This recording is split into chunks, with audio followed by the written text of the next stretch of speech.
একযুগ সংস্কার না হয় চলাচলের অনুপযোগী হয়ে পড়েছে কুড়িগ্রামের রাজারহাট থেকে আনন্দবাজার পর্যন্ত ১২ কিলোমিটার সড়কের বিভিন্ন অংশে খানাখন্দ সৃষ্টি হয়, দুর্ভোগে পড়েন চলাচলকারী যাত্রী ও পরিবহন চালকরা।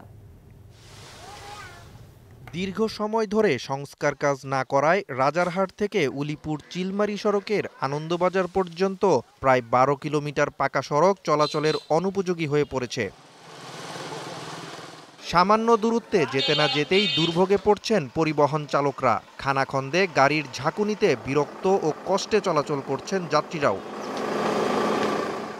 অসুস্থ রোগী ও গর্ভবতীদের নিয়ে এই সড়কে চলাচল করতে হচ্ছে স্থানীয়দের। নষ্ট হচ্ছে যানবাহন, ঘটছে দুর্ঘটনাও। দীর্ঘ প্রায় ১ যুগ ধরে এই রাস্তাটি সংস্কার করা হয় না, যার কারণে খানাখন্দরে ভরে গেছে এবং রাস্তাটি এখন চলাচলের প্রায় অনুপযোগী হয়ে পড়েছে।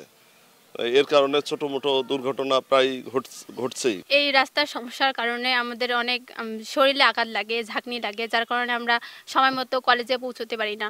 তারপর এই যে বর্ষা আসতেছে, তার আরো বেশি ভোগান্তি সৃষ্টি হবে।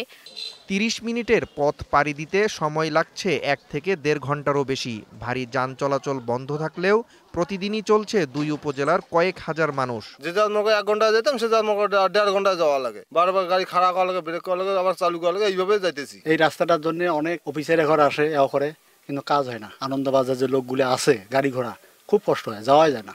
সড়কটি দ্রুত মেরামতে বাজেট বরাদ্দের অপেক্ষার কথা জানান স্থানীয় সরকার প্রকৌশল অধিদপ্তরের কর্মকর্তা। দীর্ঘদিন রাস্তাটা কোনো ধরনের সংস্কার না হওয়ার কারণে চলাচলের অনুপযোগী হয়ে দাঁড়িয়েছে। তো আমরা ২৮/২/২০২৪ তারিখে রাস্তাটা একটা প্রাক্কলন প্রস্তুত করে আমরা ঢাকায় পাঠিয়েছি।